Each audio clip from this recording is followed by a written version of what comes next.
Alright, boys and girl. What we're gonna do here is we're going to do a commentary on a sort of a speed leveling video. It's not really, but it's a starting from level 20 Righteous Fire Berserker run that you can totally also use on a Templar. Not really on a Shadow, but you can do it with a Templar too. And this is with minimal effort and minimal currency investment. It only uses items that you would use on any character while leveling, such as, Wanderlust, Gold Rim, those sort of things that are just extremely cheap, that everybody has if you've leveled a single character. So I don't recommend anybody does this if you are, like, leveling for the first time in the league, but if you've already got a character, you've leveled it to level 80, you've got some items, you've got 5 chaos, and you can buy the 4 or 5 items that are actually required to do this from level 20. You don't have to have those items, but if you don't have those items, you won't be able to do it starting from level 20. Which I, by the way, don't recommend. Right? I don't think it's reasonable to start Righteous Fire at level 20. It clears pretty fast, but it doesn't clear better than Sunder Brightbeak. Therefore, it's not really worth it. But if you really want to play Righteous Fire from as fast as possible, then, yeah.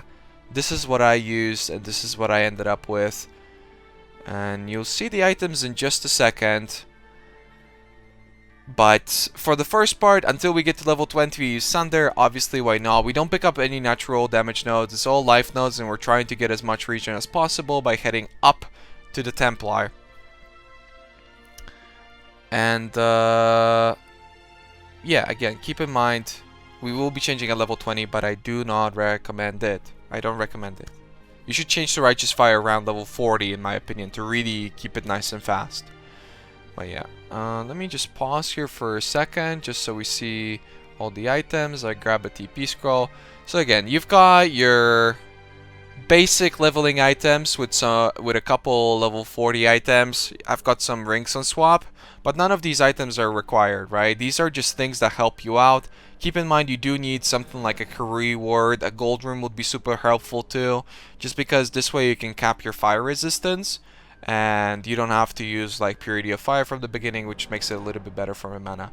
But the items that you need that are the only ones is the Spring Leaf over here. It's the 2 Kikazarus and 2 Pyre Rings. I would say you only need 1 Kikazaru, 1 Pyre Ring. And you'll see that I'll be swapping those around throughout the run, because I was like trying to find the most optimal setup so that I could talk about it.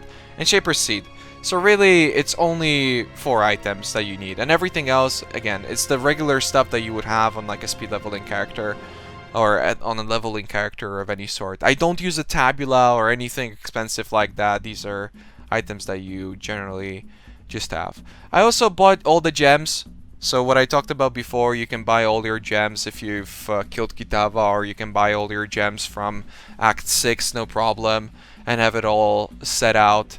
You see, I mess around a little bit because I don't even have red beaks. If you have red beaks, obviously you'll be doing a ton more damage, but I just went for random weapons. I believe I even forget to buy iron rings. And at the start, all we need to do is pick up a bunch of those items.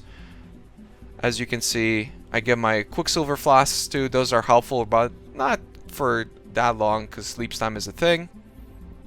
And we use Cleave and Molten Strike. And a Tabula to some people is expensive, Alex. That's why we're not gonna use a Tabula, because it's just not necessary. Again, this is a budget run.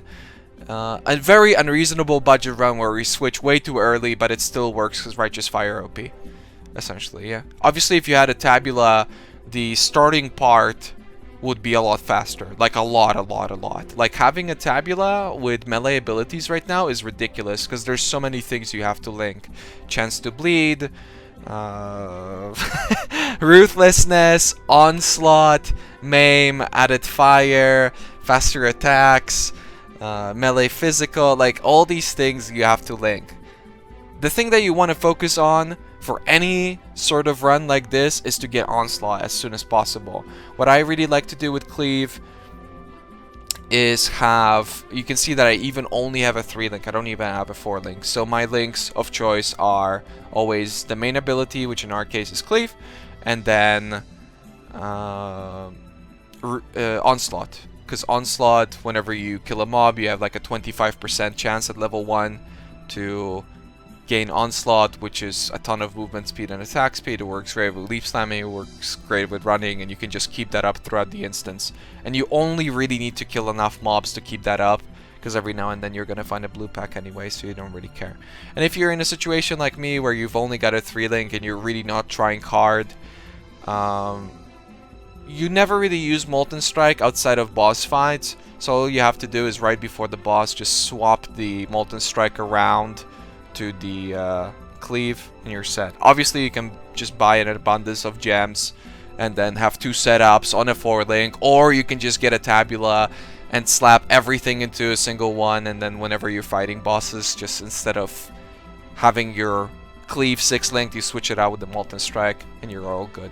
But you can see that even like this, even when picking up life nodes with 2 random weapons and no iron rings, which by the way is pretty massive for Cleave, it's kind of funny that I forgot in this, you still do a ton of damage and clear through everything quite fast, so that's not too much to worry. Primarily a sort of a melee leveling guide with some gear right now. I believe it takes me, I think, 15 minutes to get to level 20. No, wait, no, because I did it before Vol, so it takes me like 20 something. So yeah, you're gonna have some melee leveling. What is important, however, in terms of weapons, that at level 6 you switch to Screaming Eagles. Whenever you're leveling melee, there are certain weapon breakpoints that you really don't want to miss. Screaming Eagles at level 6 is one of those breakpoints because those weapons have like 60 DPS and they're actually disgustingly good. Like, they do so much damage and they give you 10 movement speed each, and Twitch is lagging. This is why we should have done this on YouTube. But yeah, Screaming Eagles, really big deal.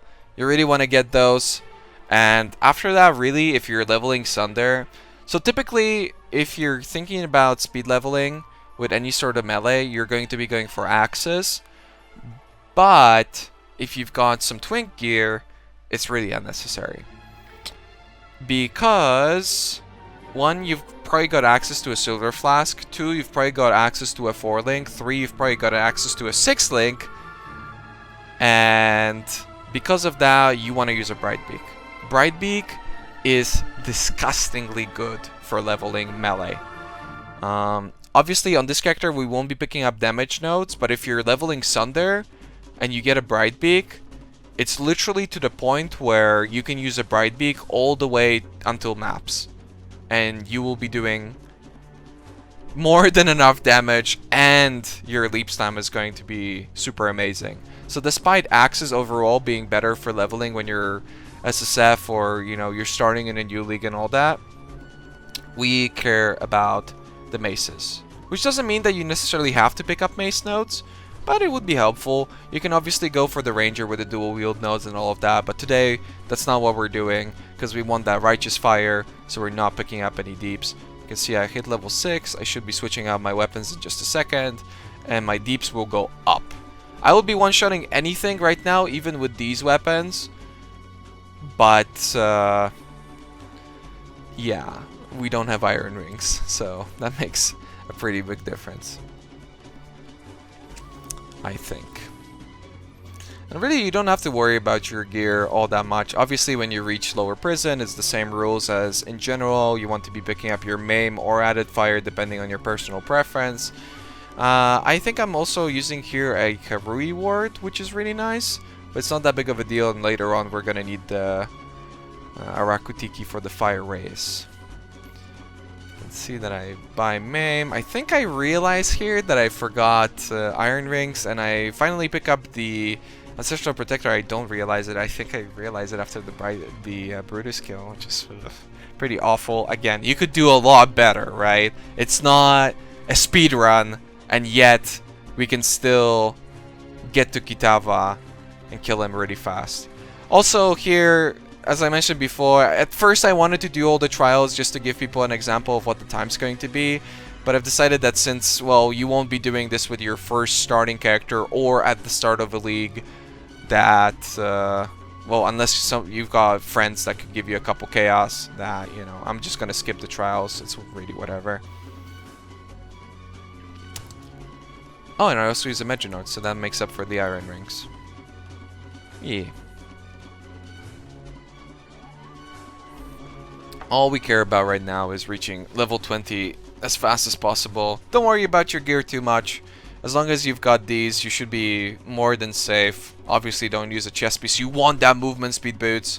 And typically also something that you're going to be kind of worried about is leap slamming efficiently when you're trying to level fast.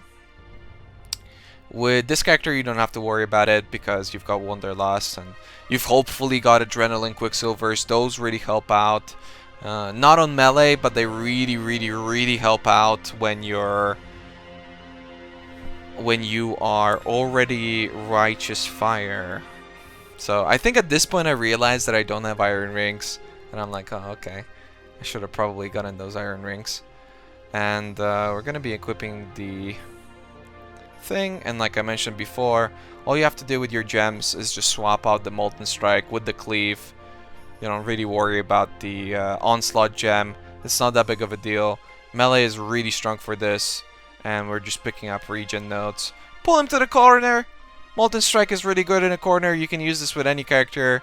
Obviously, all the balls at this point are hitting really hard, and we kill him really fast and really safely without really taking any damage.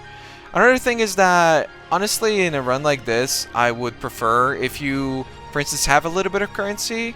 I personally would definitely prefer to get a gold rim rather than a tabula, because the part where the tabula is useful is only a little bit, and the gold rim has a ton of evasion, and evasion really helps out with survivability, but also because you don't get hit, you don't get stunned. And now we really just want to get high enough level to use Sunder. Something that is very important in any of these runs, but especially in this one, is to use your potions properly. And I mean it.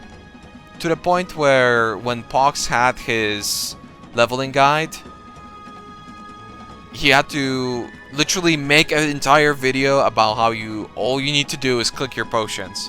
This will be that. If you switch at level 40, and if you switch with the items that you will see me switch, you don't have to worry about it nearly as much. But early on, yeah, pots are a big deal. So you do have to pay a little bit attention. But, I mean, like any RF build, you kind of have to pay attention in maps. You're kind of going to have to pay attention while leveling.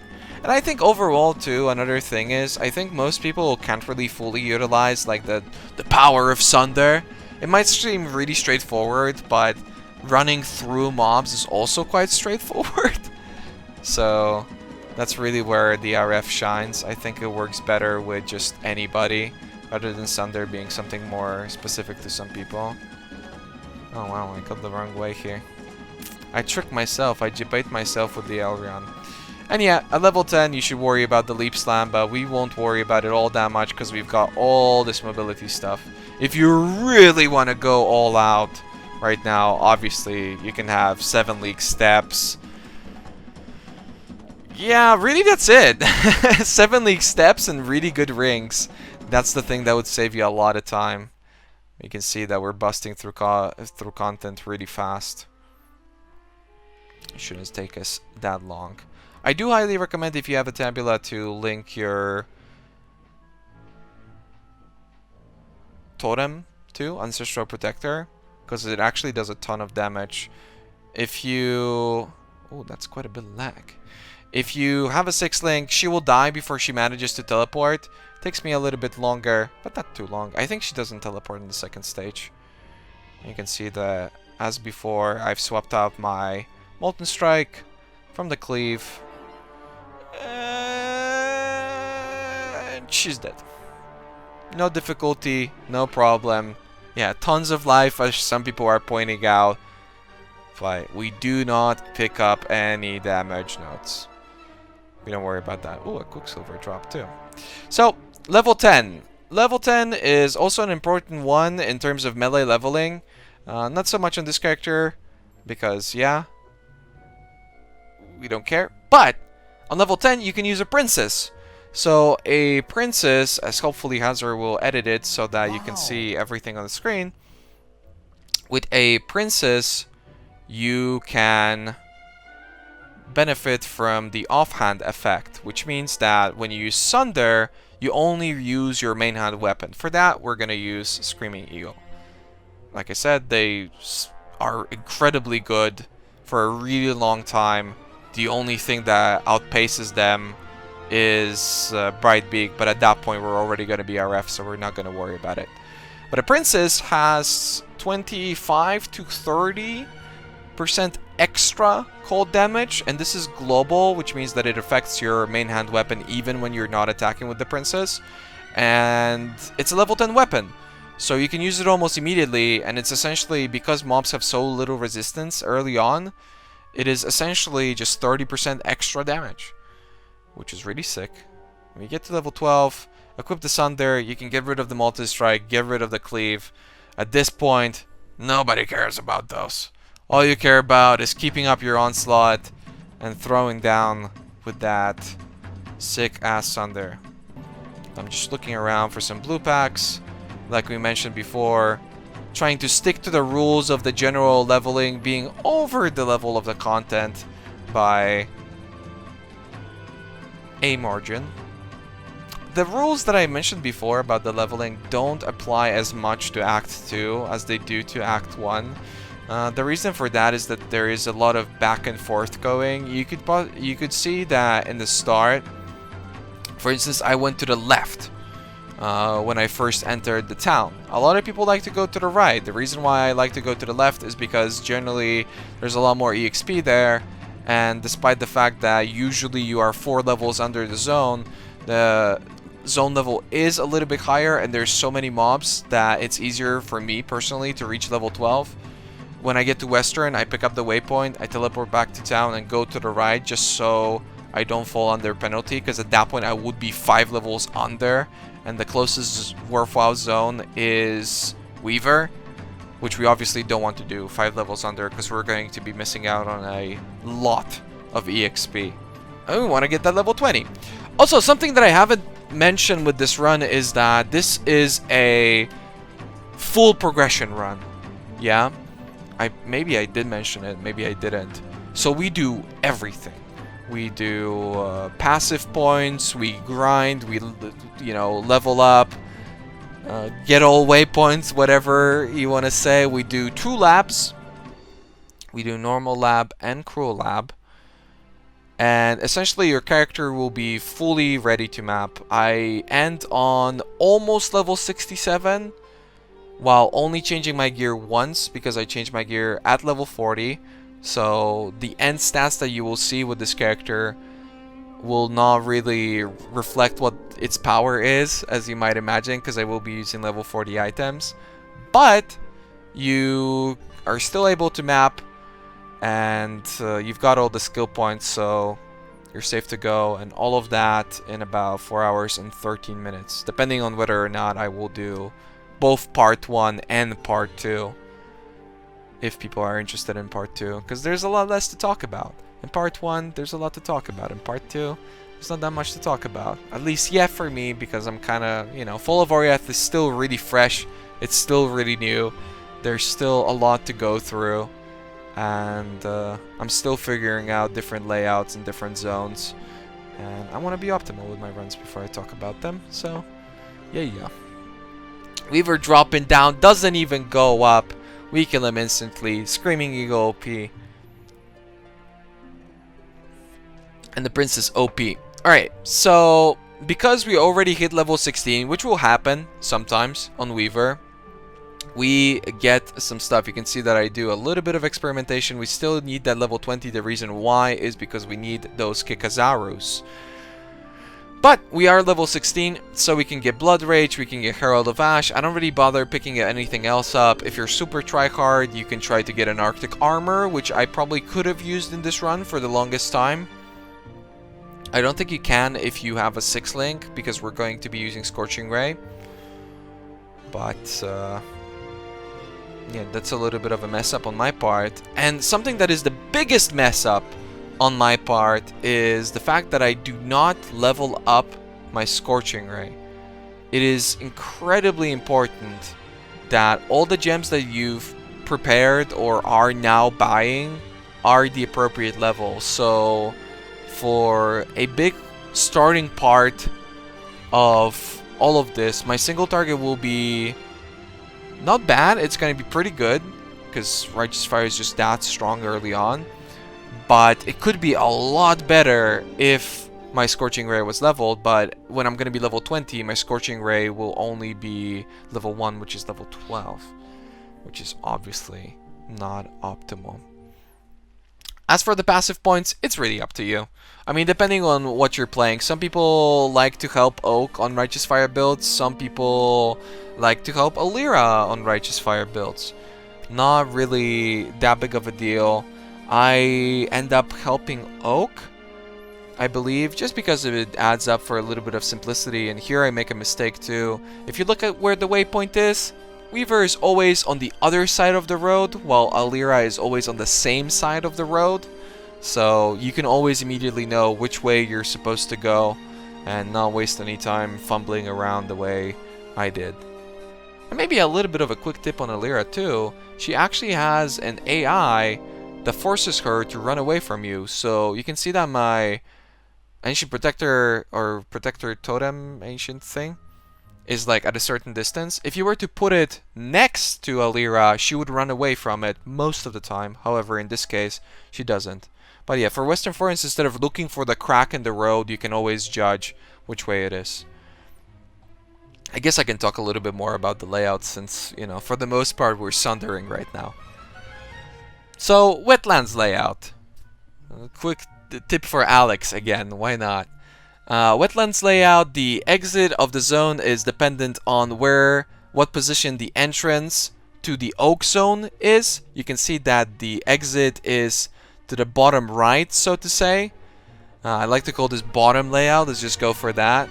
And this means that the exit will be directly up from that, which you can see over here. Whenever you hit the river, all you have to do is just go to the left and you're always going to hit it. If it's to the left, then just stick to the left wall. If it's to the right, it's going to be going directly bottom, which is also something that can save a lot of people a lot of time. People tend to struggle here, you know, they're just like, oh, let's just stick to the left wall. If you stick to the left wall, a lot of the times you're going to run into a lot of problems. But, yeah. I could go on and on explaining how to run Vol Ruins, but I think without paint it's like pretty much impossible. Because people get so confused, especially since I have a Haku in my zone. And you will see this a lot in this run, that I'm going to have a lot of masters from what I remember. I was seeing a lot of them. I think I even have a corrupted zone in this instance. It's pretty awful.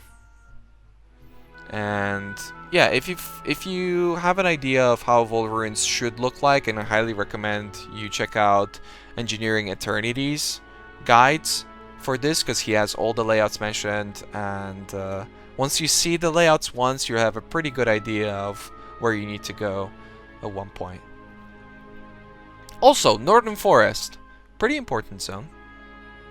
In Northern Forest, you can get a ton of EXP. Make sure that once you hit level 18, you equip all your level 18 gems, especially if you've got a Tabula, because that minus 15% attack speed, which a lot of people forget, by the way, on Sunder, actually can kick your ass pretty bad. Cleave is worse in terms of AoE, but it does not have that penalty. Therefore, Cleave ends up not being that much worse in these stages of the game than Sunder. But getting as much attack speed as possible is very worthwhile. But yeah, we're still almost one-shotting rares, even on a 3-link. I think it's 3-link, yeah. But, yeah, if you're one of those people that does not want to do Righteous Fire from level 20, you want to do it from level 40, which again is what I would recommend, because it would save you a lot of time. Yeah, you're basically, all you have to do at this point is pick up a Bright Beak when you're level 20 and just do the same thing you were doing, except with 3 times the damage and 5 times the attack speed. But for us, we need to switch unreasonably to RF right now. I can't stress that enough. It really isn't reasonable. Sunder is so fast. If you want to do this fast, just suffer through a couple levels more of Sunder. Just do it. It's not that big of a deal. It's gonna take like 15 minutes to get to level 40. Not a big deal. But again, that's not what we're doing. We want the skill points. The reason why you want the skill points is because exactly level 20 you're capable of picking up all the Templar regeneration nodes, including combat stamina, and then you've got the regen nodes from Marauder. Something that is a little bit tricky that is worth mentioning is that Kikizaru is actually flat regeneration based off of your level. So naturally, because of that, if you want to degen the least, what you should be doing is avoiding life nodes. Obviously, the more life you've got, the more percent you're draining versus the flat life that you can get off of a Kikizaru. But honestly, as you're gonna see, at level 20, we're not even degenning that much, and I believe on the initial setup even, I'm using a Kikizaru and I'm using a Pyre Ring, which gives me a ton of damage, which is a ton of clear speed. And you're going to see that a lot that I will be swapping around the Kikizaru and the Pyre Ring, because sometimes it's better to use one, sometimes it's better to use the other one. Sometimes you want to be a little bit safer, sometimes you want to just have a little bit more damage. If you've got the balls to do it, you can definitely run RF from level 20 with 2 Pyre Rings. But it's a little bit risky. Something cool if you're running Kikizaru and you're running Pyre at the same time with this is that whenever you're going to reach your next tier of flasks, the previous tier of flasks will most likely make you sustain Righteous Fire, while the next tier will make you heal Righteous Fire. So if you don't have instant potions, you can really use that to your advantage, while with the previous tier of flasks, you would still probably be degenning with 2 Pyre Rings, but you would be doing a ton of damage. The same thing basically applies for increased AoE. You're going to be seeing that I'm swapping increased AoE around a lot, and I mean a lot, because sometimes the zones I feel are very imbalanced in terms of mob type, and it's just better to use it because you're in a tight zone, or it's better to not use it because you're in a really open zone. And either way, you should be doing enough damage. There are a couple awkward points, I would say, which I will be talking about once we hit them. But for the most part, it's very straightforward. I would say the most awkward point of the run is certainly the level 20 to level 31. I will switch a little bit earlier here, right before Vol, just so people get an idea about how the single target is looking, even though I messed up, and again, I did not get the Scorching Ray, which I would have used to level, so my Scorching Ray will be only level 12, while it could be level 3, which would add a ton of damage. Fumbling a little bit with the layout, making sure that I'm there. So, yeah, I'm just about to switch here, because I believe we're just about to hit level 20. You can see that I'm overkilling mobs quite a bit, just to prove a point. Just to prove a point. I forgot to pick up my skill points. I'm gonna pick up my skill points, and then we're equipping the, well, really 3 essential items for early level RF. Because the Pyre Ring is just damage, and you don't need the second Kikizaru. But obviously, Pyre Ring, 80% increased burning damage. Pretty good. Also pretty good for single target, because it, I believe it affects our Scorching Ray too. So, get the Life Sprig, or Spring Leaf, excuse me. get the Bright Beak because that's a ton of everything. I equip 2 Kikazarus initially. You're gonna see me swap my gems around quite a bit. And what we're doing is getting our Leap Slam, getting our faster attacks. I realized that I didn't level my Scorching Ray, so it is low level. I equip a Mantle of Flame. It really doesn't matter whether you use it just here or not. You're gonna have sufficient defenses anyway, and obviously we don't gain any mitigation. And clean my inventory up, equip the Shaper Seeds, get those Pyre Rings, get a Ruby Flask. Obviously, whenever we use a Ruby Flask, we degenerate a lot less or start regenerating, as you will see later on. And I'm forgetting about... There you go. The initial links that you want to use for your Righteous Fire, you won't be able to use everything. That's why I'm saying it's an awkward period between 20 and 31. Because at 31, you can just use so many more gems like... burning damage, and at 24 you can equip Vitality. Obviously you've got your Golem at 34. When you're around level 30 you should probably run Lab. I do run Lab really unreasonably early in this, so you're gonna see how a really sketchy Lab looks like if you really want to do it as fast as possible. But running Lab early does enable you to get Warbringer, which is really great. And yeah, as for the notes, Sanctity for the percent, the percent life and mana over at Templar, and combat stamina for the regeneration. And again, we've currently got 2 Kikazarus. You might have a little bit of a problem with either int or dexterity, mostly int. So the Kikazarus give you stats, so that's also a factor to keep in mind. But you'll see me experimenting with my gear quite a bit in just a second. And at level 18 you can also use Conk Effect too, while later on at level 38 you can use increased AoE. But you can see that even with our Scorching Ray being so low level, we did pretty okay. First of all, we're not really degenning much, are we? It seems like a little bit, but as long as you click a potion, you're doing totally fine. If you use a Ruby Flask, you're doing totally fine. And our single target is pretty massive, while our AoE is rather tiny. But we are level 20, and we are Righteous Fire. And it really only gets better from here on out. The Pantheon system obviously helps out a ton, but there's also other things, like for instance at level 24 you are able to equip a Purity of Fire. However, that Purity of Fire won't help you much outside of just the resistances, because what people use a Purity of Fire for with Righteous Fire is the +1 or however much to maximum fire resistance, which Purity of Fire doesn't get until level 5, I believe.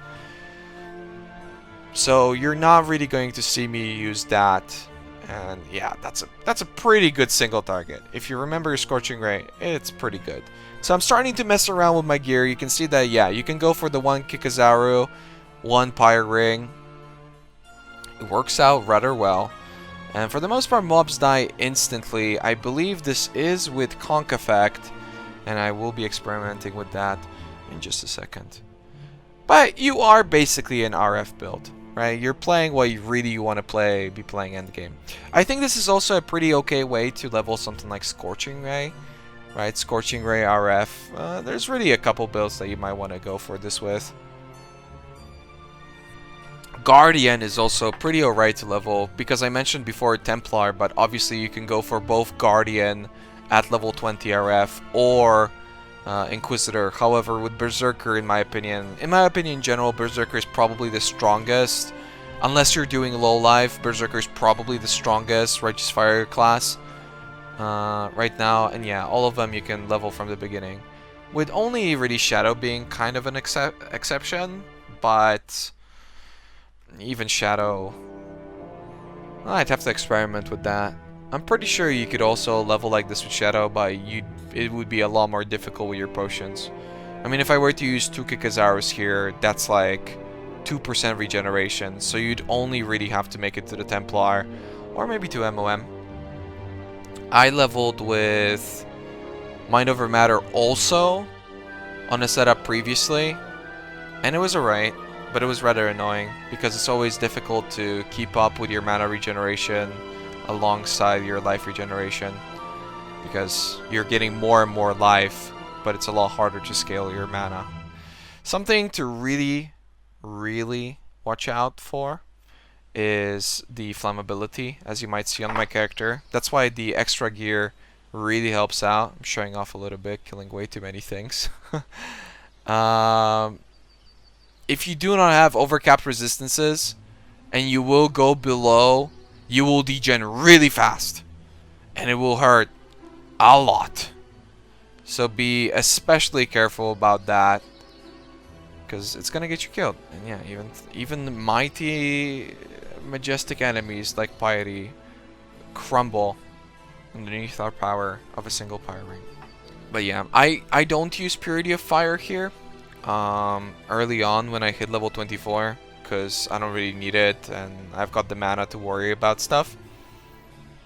But if you use the Purity of Fire, then that's, I believe, 24 fire res at level 1, so that makes it quite a bit easier. Massive Shrine making a massive difference. And early on in my findings, I would say that the Conk effect really is worth it. It's just so strong with the Pyre. I mean, if it wasn't for the fact that I'm playing on hardcore, I would totally get rid of the Kikazara and just use 2 Pyres and just run through things. With the Brightbeak, you obviously want to utilize your shield charge. You know, Brightbeak is just so powerful. It's 50% attack speed, which is a number that only some characters really get on their builds, and you've got it by default on the weapon, and it's got a lot of resistances, so shield charging around makes a pretty big difference. You're gonna notice the Righteous Fire early on. I mean, later on this is noticeable too. It's got this like little thing, like it's a little bit of a lag, but not, I mean, it could be a lag. Like it applies a dot that just kind of stays on the mob, so that is a little bit tricky to judge at first.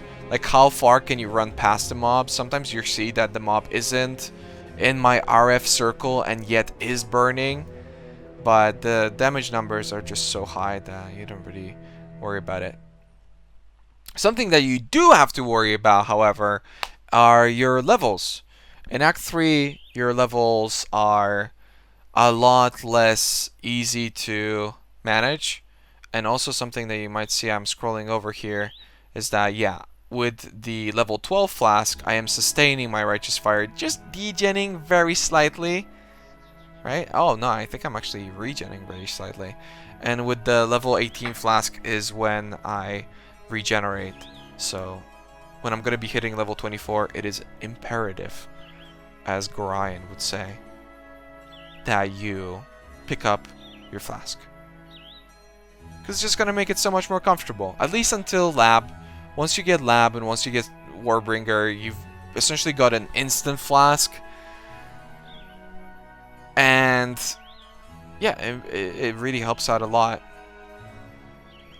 Something I guess worth mentioning here is that I did mess up a little bit. I pretty much used the mana potion throughout the entirety of this run, while later on I noticed that I can just use Warbringer to sustain my Scorching Ray and to sustain my shield charge. So something you should be doing at level 22 is, instead of the mana flask, just pick up something else. You might want to go for a Granite Flask at 27. I will be using a Granite Flask. I will be talking about that. The Granite Flask is essential for this run to feel as safe as it will look in this VOD. I can't drop it too many items on the ground, so that's a little bit unfortunate. But at level 22 you can pick up a Silver Flask, and that's pretty great. Run out of potions for a second just to regenerate. No problem. You see, you have a ton of time to make a lot of decisions. No pressure. Playing on hardcore here. Never at any risk of dying. Never!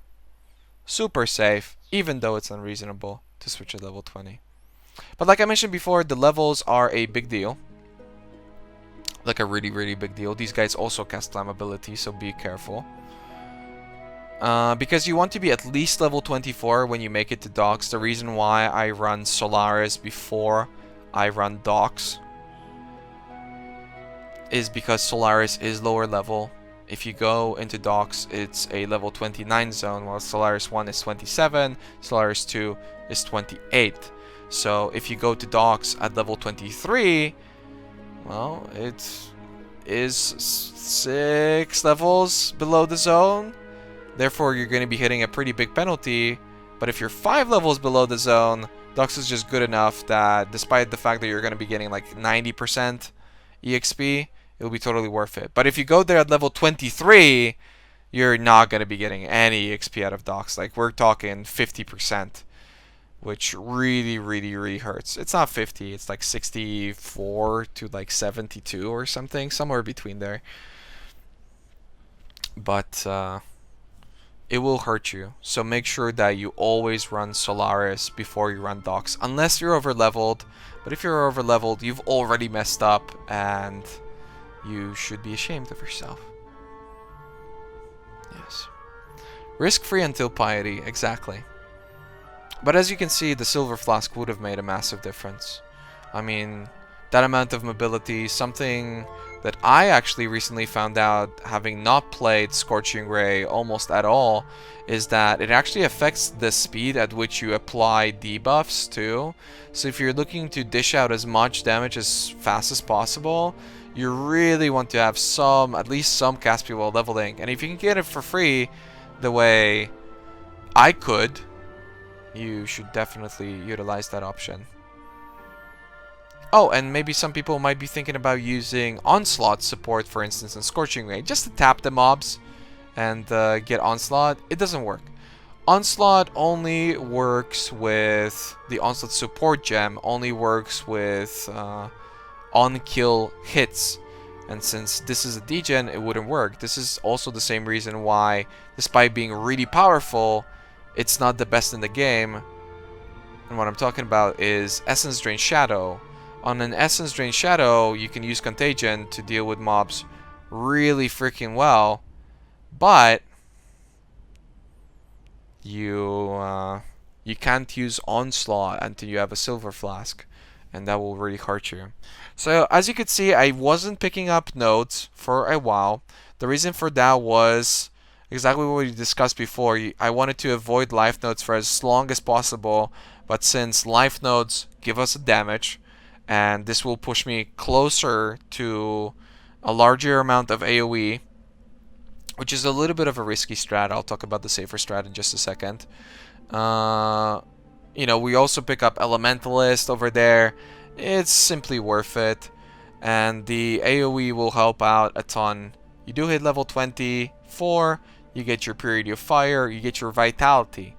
So what I was talking about when I say a little bit riskier of a strat is because, yeah, we're degenning faster, but we're dealing a lot more damage. What you can do to degen less, and actually at this point almost not degen at all, since the Vitality helps out a lot, is go over to the Scion nodes.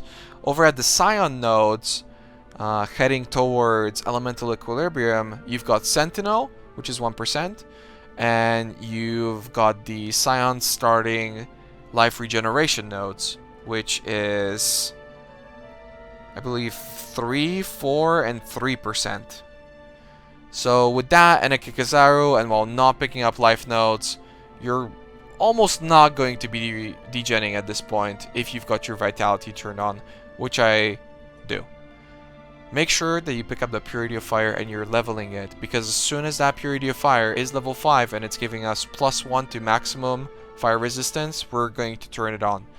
On this character, it doesn't make as big of a difference as it does on like a Mind Over Matter character, because at that point you're degenning like 2 things. I guess this is 4. We're degenning 2 things, so over there it makes a difference. Here it won't make that big of a difference, but it is another thing that does help you out, and obviously we want the fire resistance after we've killed Kitava, just so we can cap our resistances, no problem, or even overcap our resistances. I'm showing off a little bit. You can see I'm killing off all the rare mobs. The single target is really good, and the clear speed overall is working out quite well. I mean, this is no Sunder, like I mentioned before, especially no Brightbeak Sunder, but it's fast. Honestly, I was quite surprised by how fast it was. Oh yeah, and the reason why I was talking about max resistance is because you have to keep in account that essentially the more max resistance you have, the more effective your life regeneration is, and the less effective the degeneration from your Righteous Fire is. But because it's all percent life based, yeah, it will work really well with the max fire resistances later on, which means that also nodes like oh gosh, I'm thinking Berserking, but Berserker, I always forget. The +1 fire node next to Arsonist. That node, we're also going to wait for it for quite a bit. This is my AoE currently without a conk effect. It's pretty good. I think at this point I do have Amplify, which are the Templar AoE nodes. It's pretty good. I equip it back on because it doesn't make that big of a difference, but I do kill significantly faster with the multiplier from that conk effect paired up with the Pyre Ring. And at this point, yeah, we're just busting through. So really, you've got decisions up ahead. Again, Barbarism. Thank you. Barbarism is the plus node. You've got a couple decisions. First of all, how prepared can you be for Izaro? Because like I mentioned before, Warbringer is a big deal. Izaro is a big deal. The way you prepare for Izaro is by having more life. However, if you have more life, you're degenning more due to the Kikizaro. So if you're not comfortable, I again suggest that rather than picking up the AoE nodes and Elementalist, you head on over to Scion. If you want to go for the option that I went for, which is the risky, as fast as possible setup, you get the AoE nodes, and at this point, you are looking for life. You definitely want to pick up more life, because every little bit of life that you pick up equals more DPS, and with our AoE getting there, slowly but surely, you can see that we're picking up the pace. We're going faster and faster. Once we get to the waypoint, I think here I'm going to go for the Izaro, which I was primarily talked into by the stream. Not gonna lie about that. It wasn't the best of decisions. You really shouldn't do it this early on, especially with this aggressive setup. With the Scion defensive nodes, it's a lot easier, but I'm barely regenerating.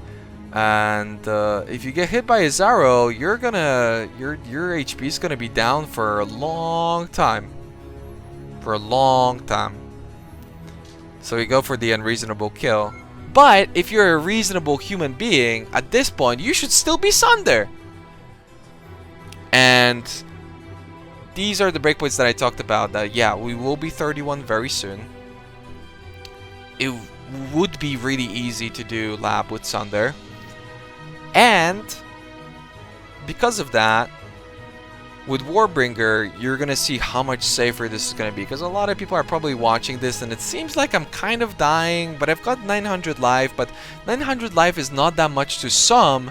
If you're speedrunning, that's double the amount of life that you would normally have here. And your resistances are capped, so this is really safe.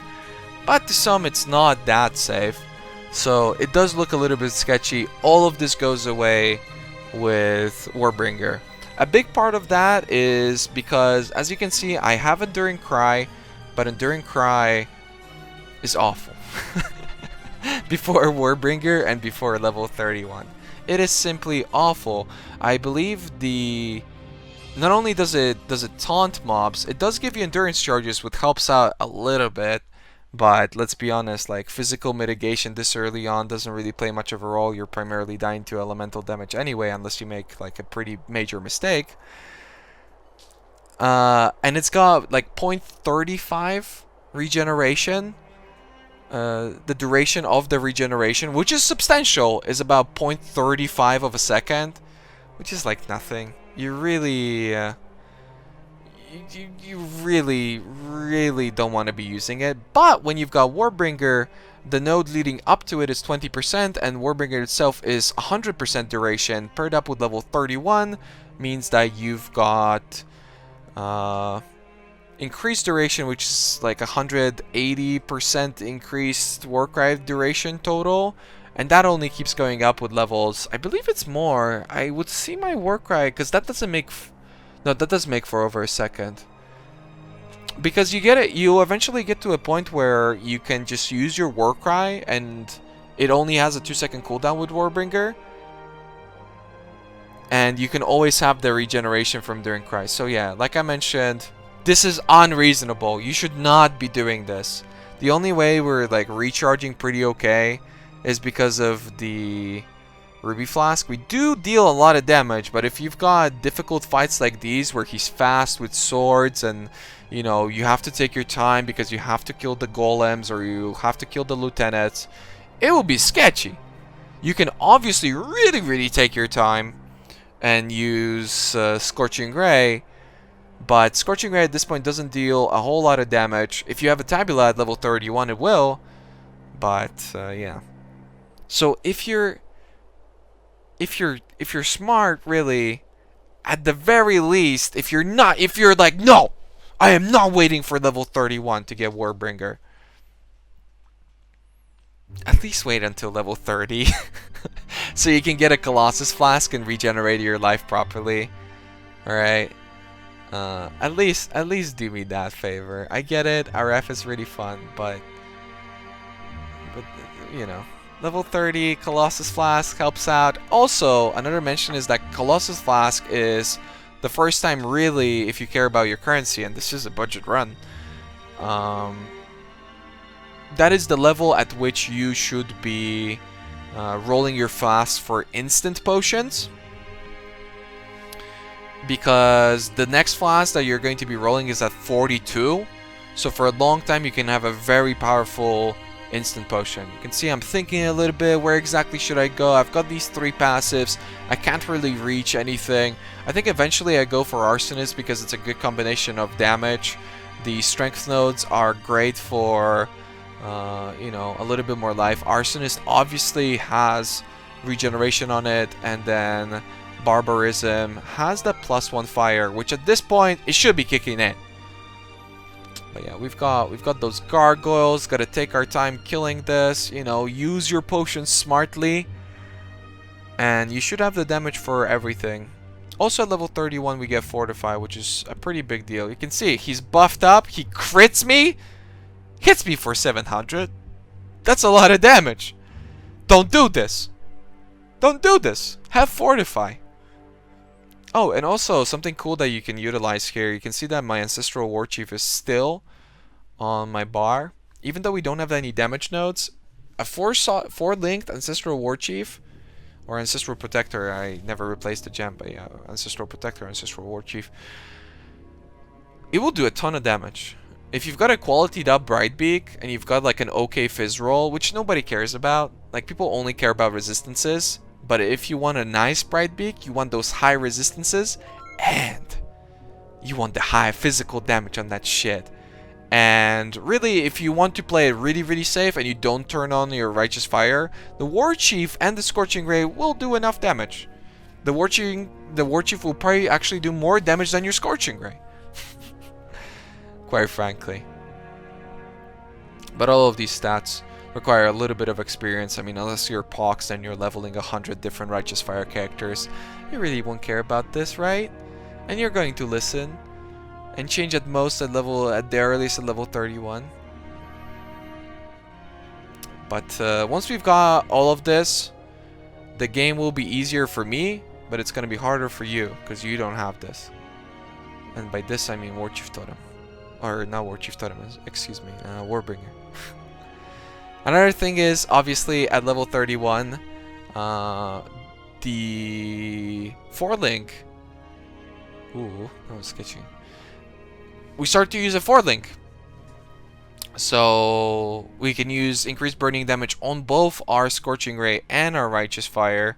We still have this decision of using Righteous Fire, of using Conk Effect or not. Later on, you're still gonna have to deal with this. Normally, people are like, well, just slap on increased AoE. Obviously, it's the right thing to do.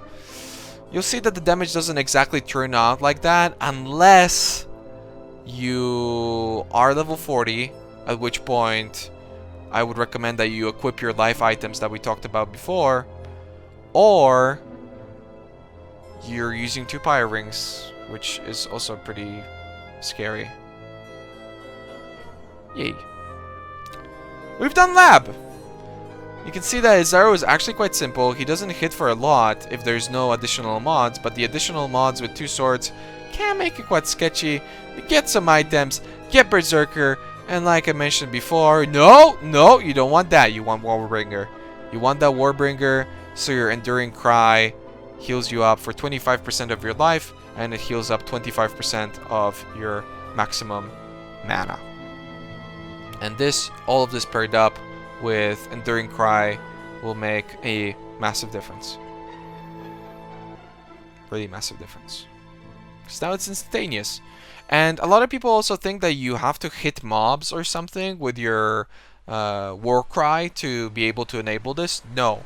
You can... Ooh. Oof. Who is this guy? Misclicking like that. You can use your War Cry anywhere. And it does not need to hit any mobs, and it will still heal you up. And you can use it endlessly every 2 seconds, and it's going to heal you up every single time. The only thing that you don't benefit from if you don't hit mobs is the regeneration from the Enduring Cry. But the regen, the instantaneous regen, will always be there. Don't take it for granted too much. Because every now and then you're going to get stunned unless you pick up Unwavering Stance. So don't really treat it like an instant potion. Treat it as a form of sustain. Because if you get stunned and you're in a sketchy situation, you have no instant potions, and your Warbringer's on cooldown, you're going to be in big trouble. And this will happen, by the way, if you misplay. Most of the time it shouldn't happen because elemental damage doesn't deal enough damage to actually stun you, because it's built around you not being capped on resistances, which you will be.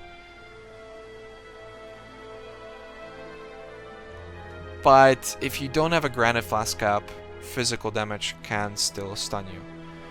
But we're getting slowly to the big talk. Maybe a little bit.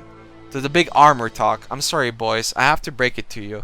Armor is ridiculous. Armor for leveling is crazy. I mean, armor in general is pretty good. A lot of people have a very naughty opinion of armor, but for leveling, armor is nuts. And I don't just mean the gear, I primarily mean the Granite Flask. So, if you equip a 3000 armor Granite Flask, and by the way, you can tank everything. I kind of dodged that slam because I'm a sissy, but for the most part, this is how the fight should look like, where you can just not really care about anything. If you're leveling and you have an Iron Skin Granite Flask, nothing will ever deal any damage to you. Like, it just has no right to deal damage to you. Because a Granite Flask is built for endgame, your resistances are built for endgame. Ha! I don't have alerts on, so you can't trick me. Your resistances are built for endgame, therefore the mobs don't deal enough physical damage, and the mobs don't have enough elemental damage. So at this point, the only thing you're concerned about is really only the degeneration from your Righteous Fire. But if you were to have 2 Kikazarus equipped right now, and you took it a little bit easier,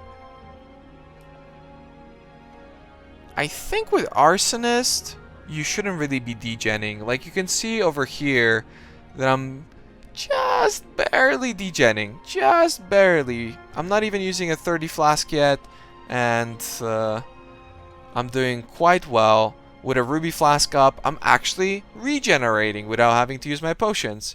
And this is when things get a lot safer. See how much I'm degenning? That's with nothing up right now. And if I click a potion, it's a ton of regen. And that ruby flask usage, it is crucial. And yeah, this is when things start to look up a lot for RF. Every 5 levels, Righteous Fire gets one base radius for your AoE. That obviously is affected by all the increased AoE that we're picking up. We're still looking for that increased AoE gem, and you'll see that quickly our area of effect will be quite large. And even now, it's at least double the size of the initial AoE that we had. And there you go.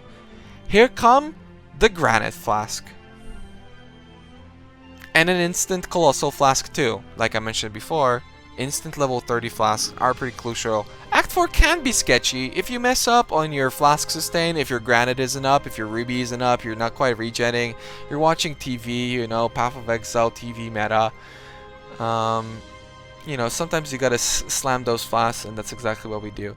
You do have to pick up, unless you exchange your gear earlier, like I mentioned before, this is the gear that we've been using since level 20. You don't have to do this. I did not have any gear on this league because I've been playing SSF, and this is the Hardcore Harbinger League. Therefore, I didn't have any gear or anything here. I only had a couple chaos that I moved on over from the other league. And I don't have any special items for leveling, right? I don't have those random rare level 20 items, level 30 items, none of that. I only bought like 3 level 40 items, 4 level 40 items with a little bit of life and resistances, so I can be capped and have a little bit more damage and survivability. Let me mess around with the music. Let's go back to the PoE music. Why not? But if you have those items, you should be changing around your inventory. There's no reason not to. Every little piece of damage or life that you get is going to help you out tremendously, and you really feel it. Like when you equip an item with life, or if you give yourself an opportunity with some item to equip another Pyre Ring, you really feel it. And that's also the reason why we picked up that dexterity node, because soon I think I'm planning to switch out to 2 Pyre Rings, which means that we're giving up on 15% 15 dexterity. So that's pretty necessary. Donnie in the chat is asking, why do I have a mana flask? I have a mana flask because it's a mistake. You shouldn't be using a mana flask if you've got a Warbringer already. I mentioned that a little bit before, but now it's especially visible. I don't need this mana flask. Yeah, especially if my stuff is looking like this. We've hit level 31. So I changed the faster casting, I believe, that I was using before. Wow, getting pretty unlucky here. Into, yeah, I was using faster casting. I am changing that into the burning damage, which is a big ass multiplier, and we also just now equipped the burning damage into our Righteous Fire, which by the way only needs a 4-link, but you can use essences to boost up the damage through a helmet or through gloves too, I think. Yeah. So yeah, an immediate damage increase. It's pretty good stuff. Get our Scorching Ray back in. Our Scorching Ray should have already caught up in terms of levels, and now everything should be looking pretty okay. Again, 31 is the big breakpoint. The next big breakpoint that we're looking for is level 40, which is around Innocence? Yeah, around the time when you're killing Innocence, which I think for me it was a pretty sketchy fight, but overall it's quite simple. It's just that, yeah, I was really stingy on gear. I don't want to replace my gear, but when I got to level 40... No, I think that was already with the level 40 gear. Yeah. So I don't know. We'll see. We'll see. I will only be doing a commentary on the first part of this, just throwing out my thoughts. If people enjoyed this, I can throw around some more of my thoughts.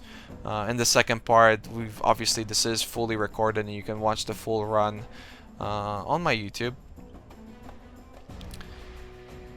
But it will be, and I think a lot of people will notice this, a lot more straightforward starting off from yeah, the level 40 when we're just going to be doing so much damage.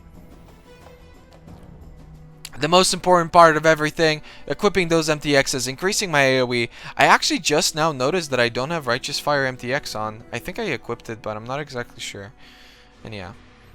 If you have not done lab at level 31, this is when you should be doing it. You have Fortify on your shield charge, so that helps out a ton in terms of survivability. You have your Granite Flask, and really these arrow fights shouldn't last longer than your Granite Flask duration.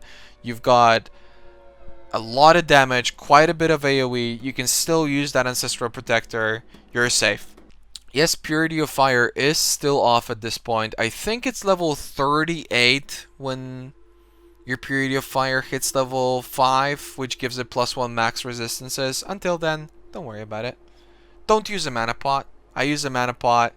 Even if you have your Purity of Fire on, you shouldn't worry about that either.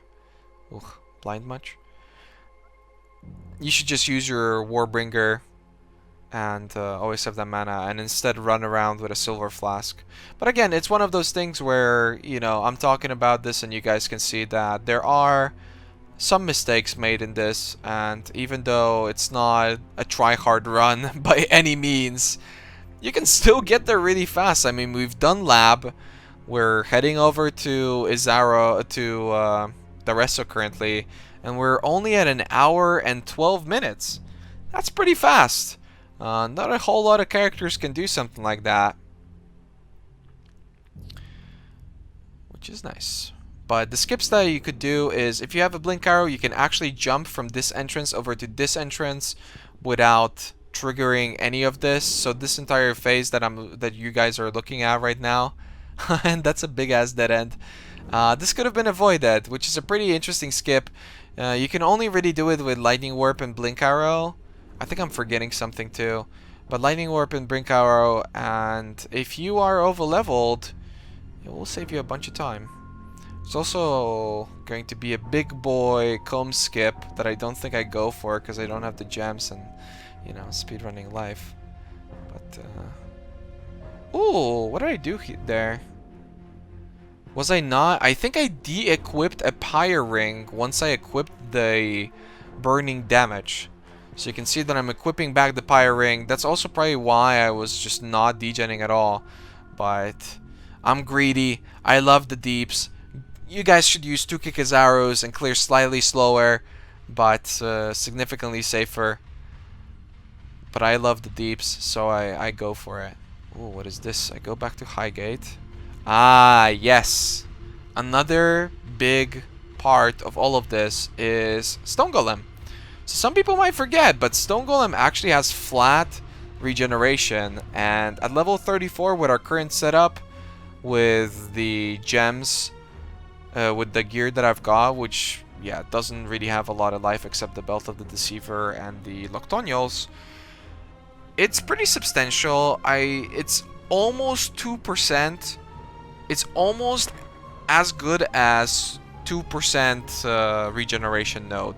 So that obviously saves us a lot of passives. I think I forget to summon it here. There you go. You can see a massive difference when I summon it and when I don't. Okay, so this is the big boy skip, and I'm pretty upset because I don't have my setup for a big boy skip. But if you get a layout like this... Oh no, that's actually the wrong layout. Oh, snap! Basically, you need 2 lava rivers, and then you can jump through the lava with a lightning warp or a blink arrow, and then skip the entire zone. Which, again, you might have seen in some of my racing videos. But something to always remember, and also a big reason why you should always pick up short bows and the blink arrow in Act 1 on just about any character that is able to do so. Obviously, casters can get Lightning Warp in Act 3, but it costs a Chance Orb. Some people don't have a Chance Orb. Some people don't have a fusing to buy a Chance Orb to buy a Lightning Warp. Wait, Lightning... No. I take it back. That's old. Lightning Warp is level 10 now. Don't worry about what I just said. Just get a Lightning Warp. And a Blink Arrow. Get all of them. You can still do the skip here, but it's not as big of a deal as the initial skip. But we're just looking to get EXP. I am over leveling quite a bit. If you don't worry about your defenses, or if you don't just have level 40 gear like I do, and again, this is gear worth literally 3 chaos. Like, I didn't pay more than 1 chaos per piece of this gear. If you do have you know, a little bit more survivability and you don't worry about that level 40, you can go through these zones significantly faster.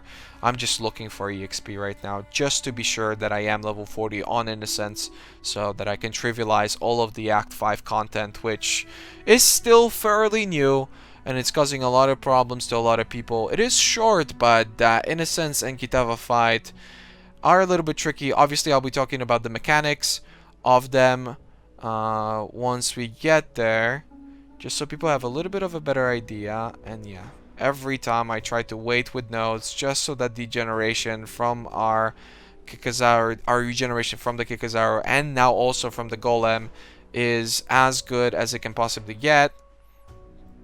But we get Barbarism, and that gives us a little bit more regen, yet again, or +1 max fire resistance, therefore a little bit regen.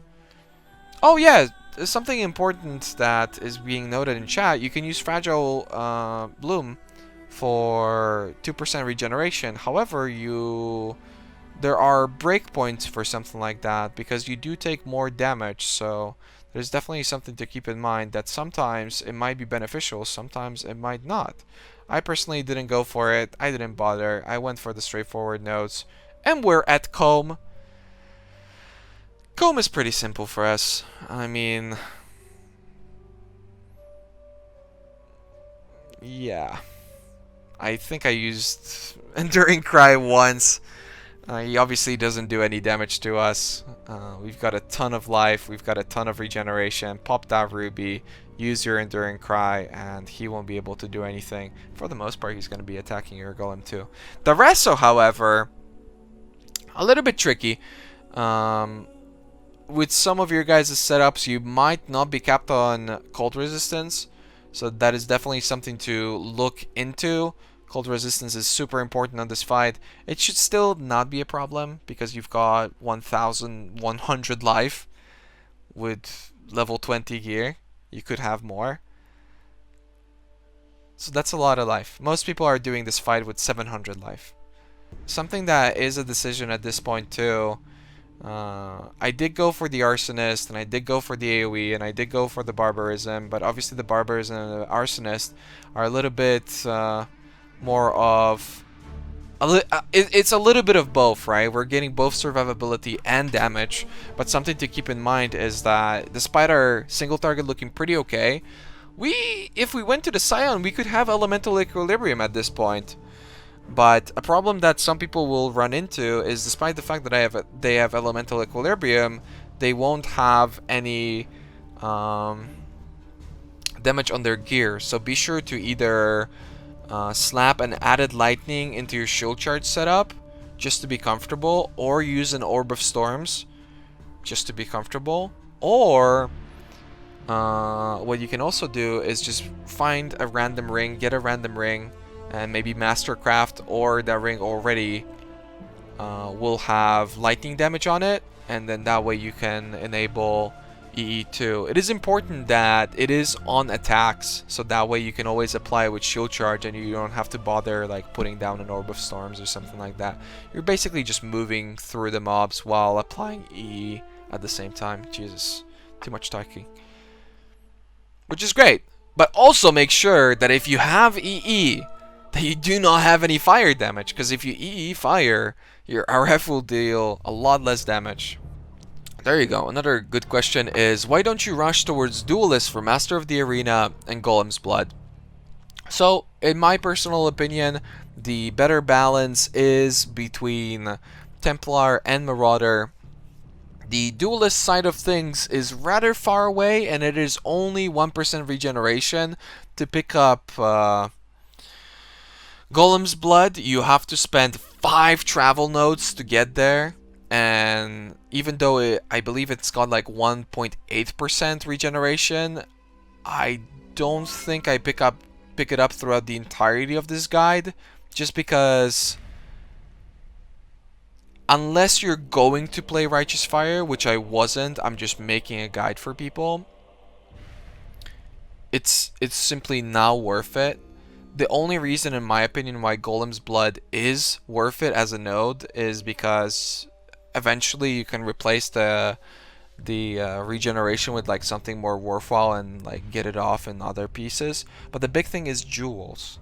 So if you've got jewels, and if you've planned your jewels and you know what jewels you're going to use, obviously they don't have a level requirement, and therefore your endgame jewels you can use at any level, and they make a massive difference for Righteous Fire. Like, jewels on Righteous Fire are huge. Jewels on any build are huge, but especially on Righteous Fire.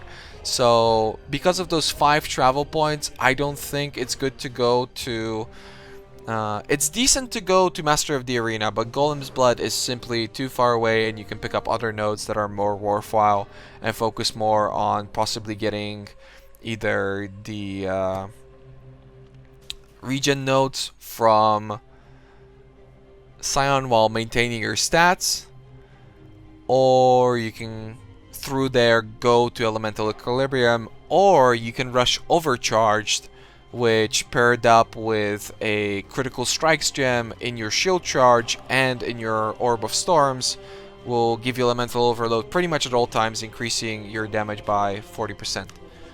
And the Piety kill is really smooth. You can even stand in the laser and it's not going to do enough.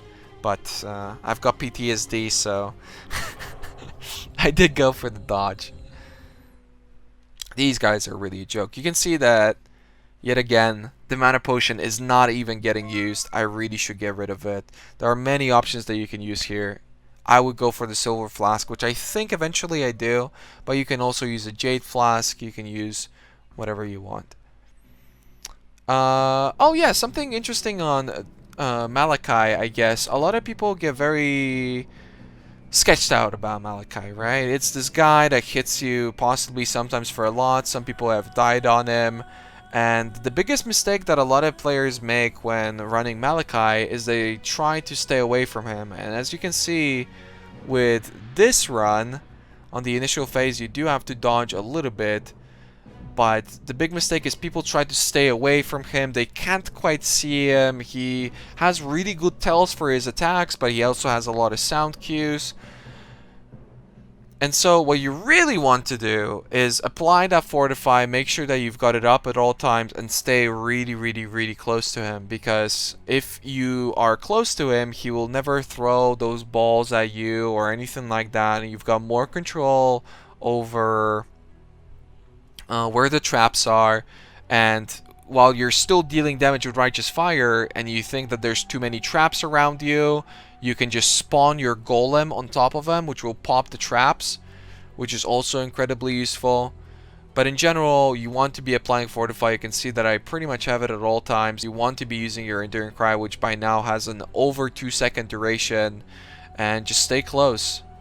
You can see that he has this little like slappy attack where he sends those 3 waves right at you. That really does not do any damage in comparison to his other attacks. As long as you stay close to Malachi, you're totally safe. Makes it also easy, since the way he moves around, it makes it really easy to dodge the circling balls too. And he's dead! 1 hour, 27 minutes. Not a speed run, a budget run. You could do a lot better. You could do a lot worse. Takes a little bit of practice, depends on what sort of experience you've got, but including lab running, I would say that's a pretty solid. And yeah, you can see that already I'm feeling so comfortable with my degen. I mean, I'm not degenning almost at all at this point with everything that we've got.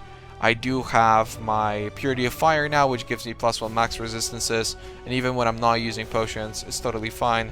And I don't even have to use potions if I lose a little bit of life. All I have to do is just use Enduring Cry. You see that wave coming out, get the regen, get the instant regeneration, and we're fine. But yeah, I was trying to equip a Pyre Ring. At this point, you're going to be missing Dexterity if you're looking to level up your faster attacks, which you don't necessarily have to do, but the Shield Charge is a big part of the build. If you want to mess around with your gear, honestly, go for it. In my opinion, it's totally worth it, but since I didn't want to bore you guys too much with just sitting around and trying to get items, we're taking the easy way out. And I can't stress this enough, there's a massive difference with the Granite Flask, because the first time around that I leveled, and I'm sure some people will struggle with this, they're going to be looking at this and they're just going to say, wow, he's taking no damage, and Act 5 is so sketchy. And yeah, I'm not taking any damage because of the Granite. The first time I ran it without a Granite, just playing Righteous Fire with no mitigation essentially, yeah, things really hurt. It was really scary. And this really helped me out. And a Silver Flask would even more. Or possibly a J Flask too. We're going for all the skill points. We've done... Oh yeah, that's another thing that's really worth mentioning. Not only have we done Lab and had a pretty fast Malachite kill, we've also gotten all the skill points, and we continue to do that. And at the end of the run, I've got all skill points. I've got everything that is needed. But right now, we need EXP. Gotta get that level 40. Is there any method of getting around these Act 5 zones? Yeah, I can see patterns in them. Like I said, we're all still new to Act 5 and all the other acts, really. And even some of the old acts haven't changed, just so these acts make a little bit more sense to people. As for this zone, yeah, it's quite simple. You basically stick to the left wall until you find the Mia's meter, which is the skill point. And that's maybe something that I can talk about too, starting from over here, because a lot of people still don't know which zones give you passive points and which zones give you regret orbs or any sort of other rewards. Basically what is necessary to run and what isn't. But here you just stick to the left wall, and then you have to cut sort of through the middle towards the left wall and just head down. If you rewatch the run that I just had, it's always the same layout, and these zones in particular are quite simple. So same for the square. I would say for Act 5, the layouts overall are almost always the same, with the only exception being Reliquary and Ossuary a little bit. And Ossuary is obviously just a circle. It's a pretty simple zone, but every now and then it's just a lot longer than the other zones. Love the Granite Flask, guys. An Iron Skin, which is 100 up to a 100% increased armor flask. A Granite Iron Skin flask will make all the difference. It really will. And I'm not just talking about RF. Anything you're leveling with, if you're struggling ever, equip a Granite Flask and I guarantee all your problems will go away. And yeah, we're trying out increased AoE, I believe. You can see that the AoE is getting quite juicy. I don't quite deal enough damage. If I would have the dexterity to do so, I would equip the second pyre, but I don't. And that would be nice. We're just barely degenning. I'm testing out my Scorching Ray. You know, it does some damage, but it doesn't quite have the clear speed of RF. I apologize for the lag. I always lag here. It's actually so much better on the VOD now that I'm watching it. Oh yeah, maybe the gems for Scorching Ray, because you might have saw that I switched out a gem. We're using efficacy on Scorching Ray now at level 31, which is a pretty nice gem, especially for Scorching Ray. Duration, damage over time, spell damage, everything you need. You can see that I'm leveling it right there. And once you get to this point, honestly, you never really start degenning. I'm looking for a bookshelf. There are shortcuts in this zone where bookshelves that seem like dead end you can jump through, which speeds up the run quite a bit, but I'm still learning it, so every now and then I just run into a wall and it seems like I don't know what the hell I'm doing, and I don't. But eventually we're gonna learn what exactly we need to do. But yeah, it only gets better from now on. In terms of the degeneration, you know, Vitality keeps leveling up, Purity of Fire keeps leveling up. We don't necessarily have to pick up more regeneration. The Kikazarus are being weaker and weaker because we're getting so much more life now. I believe I'll be switching to a Conk effect because my damage looks a lot weaker here. And the big thing is that once you've killed Arcali and once you've killed the goat in Act 6, you will get Pantheon points that help you out a lot. There you go. There's the conk effect. That looks a lot better already. And once you have those, you're totally fine. You're basically playing RF with no risk whatsoever. Does this early RF work only with Berserker plus Workrite? Nope. We are using it from level 20. No problemo. You can do this with a Templar. If you go for a Inquisitor, it's a little bit more tricky. You basically use 2 potions instead of using, you know, the mana thing, since we simply do not need it.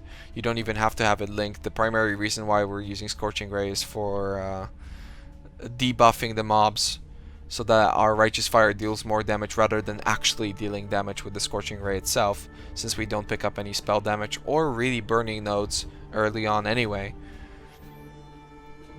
So I wouldn't really worry about the mana flask. Just use 2 life potions and you're in business. And if you're playing a Guardian, you're planning maybe for some low life action in the future, you can pick up the Guardian nodes that makes you regenerate 30%, I believe, of your life over 1 second every 4 seconds. And that essentially works like your Workrite. It's not instantaneous, but you don't run the risk of getting stunned. And you can see the items that I'm equipping here.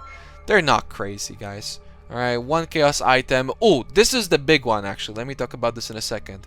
This is a prophesized spring leaf, which is called the Oak. And that's a pretty big item. Because it gives you up to 150 life. The boots that I'm equipping, 50 life, some random resist, the helmet, 2 resistances, and then a bunch of random life. Nothing particularly crazy. We're setting ourselves up to use EE, so we're trying to use another ring. We don't quite have enough stats, therefore we have to go back to the Kikazaru. And you know what? The Pyre Ring is too hard to give up on, so I think I keep using it. I'm not exactly sure. I should be still using the Pyre Ring, because really there's no reason to use the other ring because I don't have EE just yet. Oh, and the reason why I'm already using crit strikes on shield charge is just because I'm leveling the crit strikes itself. It's not because we need the links. It doesn't actually help out in any way. But yeah, the Oak is probably the most expensive item that I'm using here. It gives you 150 life, but you can see that we jumped massively in life. We've got 2,100 now, which is a whole lot of damage. And it allowed us to equip a lot of other things. And not only do we have the same damage, but now we can also use increased AoE with it. And we've got a whole bunch of life, so a ton of survivability. So as long as you equip those completely random items, I can't stress this enough. These items cost me like 1 chaos each. You can just increase your life by so much. And there are many way more defensive setups, and have your Kitava kill and your Innocence kill be really safe. The biggest thing about the new acts in general, I would say, when it comes to the boss fights, is as long as you have enough damage, you really don't need to worry about too many mechanics. But as for Innocence himself, you want to stay close like always. He has sound cues more than anything. You can see that he does fly up, sending out that big ground slam. I don't even really care about that all that much. You don't really have to dodge it. The ad's face is a joke itself. The only thing that you really have to watch out here, because it's the only thing that can potentially one-shot you, not really, but it will kill you really fast, is obviously the Bullet Hell, which every time he uses it, it basically covers the entire room with these sparkly glowy things. and that will require you to hide behind one of those statues. Don't get hit by the statues. They seem simple to dodge, but sometimes they have a little bit of a odd animation. They also cleave, and they do hit for a lot. I've been hit for 1,800 by a single statue before, so that's another thing that you need to watch out for. He also has a slam attack that will hit you for about 1,200, but as long as you're keeping damage up on him, he really shouldn't be doing anything other than dodging you / spawning statues, and maybe once he's gonna use the bullet hell. But your damage, I mean, your damage is looking great. So you can basically break the boss, and this will also be the case for Kitava, which I'll explain once we get a little bit closer to that. You can help Oak, you can kill, it really doesn't matter all that much. That was the cleave attack, by the way. And it doesn't just work to the sides, it also attacks further the same way a cleave would. Dropping a little bit low, but just kidding, we've got Warbringer. Just use your Warbringer, use your Ruby Flask, it's a ton of regeneration. Be sure to keep up your Golem. I keep saying a ton and again and all that. It's gotta be a nice meme in the YouTube comments. And at this point, really, he is wrecked. So there you go. He did use the bullet hell. I only allowed him to do that to showcase what's going on. It's a little bit bugged. If you have too much damage, you can be in a situation in which I just was, where the statue does not despawn because the statues walk around, then he gives you room for the statue to stop, and then you can hide behind the statue so you don't sit in the bullet hell. However, in our case, we were dealing so much damage that it didn't quite work out. We get another level on our Righteous Fire, which gives us +1 AoE, which is a lot of AoE at this point, but this will keep going up. You even double your AoE by the time your Righteous Fire character is mapping, which is great. And also something to keep in mind, all the bosses, all the new bosses, Q attacks. And what I mean by Q attacks is, if you've ever done Izaro and you've dropped him to a point where he keeps attacking you, but he should be switching phases. Also, dodge that guy. Do not fight that guy. It's a unique mob. He's got some form of a fire chaos incinerate. It does a ton of damage. Do not ever, on any character, fight that guy. He's currently really imbalanced. And if you think his first form is really imbalanced, just after you kill him once, he has a second form that is even more ridiculous and does even more damage. So, yeah, there you go. There's the lag. But what I was explaining is that bosses Q attacks the same way Izaro does. So if you've ever experienced this, when you're in lab, you do enough damage to him so that he should switch phases. You can't deal any more damage to him, and he simply does not switch. He just doesn't. He keeps attacking, he runs around, he does all these goofy movements trying to kill you, and then eventually he's just like, okay, I'm done, and then you go to the next phase. That's because bosses queue up attacks. And while on a fight like Izaro it's not particularly scary, on fights like Innocence and especially Kitava, it can be extremely risky. Because the way Kitava works is the way he targets things is always based off of your position at the time. And I'll talk about this a little bit more in just a minute, but it's based off of where you are at the time. So if he queues up 3 attacks, and at that time you were standing in a single spot for all 3 of those attacks, he will only attack that location, even though you haven't been there for a really long time. So that's where a lot of the randomness of the patterns and the sketchiness of Kitava comes in, and why it's such a tough fight for a lot of people. But as the fight will happen, I'll try to elaborate on it a little bit more. I was also supposed to talk about whether or not you should be doing like everything in this act. There are 2 skill points over here. It is what you have to do to get the skill point is the Maya's meter that we ran before. You have to kill innocents. At that point, you can do Reliquary, where we are heading right now. Reliquary will give you another passive point, and you have to run Ossuary, which was the zone we just did. And with the item that we pick up there, we are capable of fighting Kitava. But because we need the passive point anyway, and it's good experience, and we're not getting penalized in any way, I'm going to go for the quick Reliquary just to get the passive point. Remember, I've tested this, I think today, that you can't do Reliquary before you've killed innocents. The way over here is blocked off. So if you're going to try to get the passive point before innocents, you will not be able to, because you just simply won't be able to get into this instance. So don't waste your time trying to look for the entrance to this zone. Do it after you've killed innocents, but before you've killed Kitava. And also, it's a nice farming zone, all things considered. It's a circular zone with a pretty straightforward layout most of the time. It is the most randomized layout, even though it is a circle, with the most dead ends out of entirety of Act 5. But Act 5, even with this one, is just so simple. It's so straightforward. There's really not too much layout knowledge required at all. And it's 3 items, so don't run out of space either way.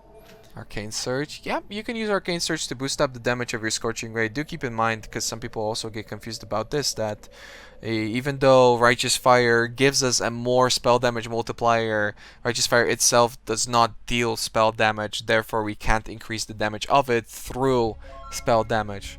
I've seen some Righteous Fire skill trees with spell damage on them. Don't do that. Unless you're running Righteous Fire to boost up the damage of your other skills, yeah, you won't really benefit from spell damage whatsoever. Here we go, picking up Shaper, heading over to EE. I did make a mistake here because I am still 1 point away from EE. And we won't have Elemental Equilibrium for Kitava. You can imagine if we were to have Elemental Equilibrium for Kitava and for Innocence, it would be so much faster of a kill. But even without those, it's just more than enough. This whole time I'm not using a Pyre Ring, which is really detrimental. I'm trying super hard to equip a Pyre Ring. You can see I get rid of the Kikazaru now that we've got Sentinel. And I keep testing if we've got enough regen. We definitely have enough regen with a Ruby Flask Cup. Without it, not quite. Ooh, finally. Finally I get the MTX. Took me forever, but time to start dealing double damage. Alright, let's get to Kitava. Getting a little bit more prepped up. I don't actually know what exactly I'm looking for. Oh, level 42. So if you are level 42, you want to get those Hollow Flasks, but it really doesn't make much of a difference. So like I mentioned before, Kitava queues up attacks. Something to really pay attention to is to equip the Conk effect, but also which hand he is using. If Kitava is using, I will talk from our perspective, so if he is using one or the other hand, he will do a big swoop, and that is the backhanded pimp push. That kills you really fast, so make sure to avoid that one. If he does use his left hand, he is either auto-attacking or slamming you. The hand will start growing red just like it did. And if he's using his right hand, raising it up, it will be the explosion that comes down to the middle and blows everything up, or it will be the degeneration effect that releases from the heart. So that's the most important part about Kitava. Make sure to pay attention to his hands, because that way he always attacks the spot where you were when his attack started. So if he if his left hand starts growing red, you know that he will slam in the location where you were at the time. Unless he's queued up attacks, which can definitely happen. You can see that every time. It's really simple to dodge. You don't ever really run into any issues, especially with this amount of life. And the ad phase itself is probably the more difficult part to a lot. He will spawn 2 avatars of Kitava. One of them is a barrage using caster. The other one is a flicker striking, ground slam attacking type of person. The ground slam is what does the majority of the damage. There's plenty of guides for that sort of stuff. You can always see them, but he will raise his hammer up by a lot, and then it will be a sunder attack, but it will attack like a certain location, but it does a ton of damage.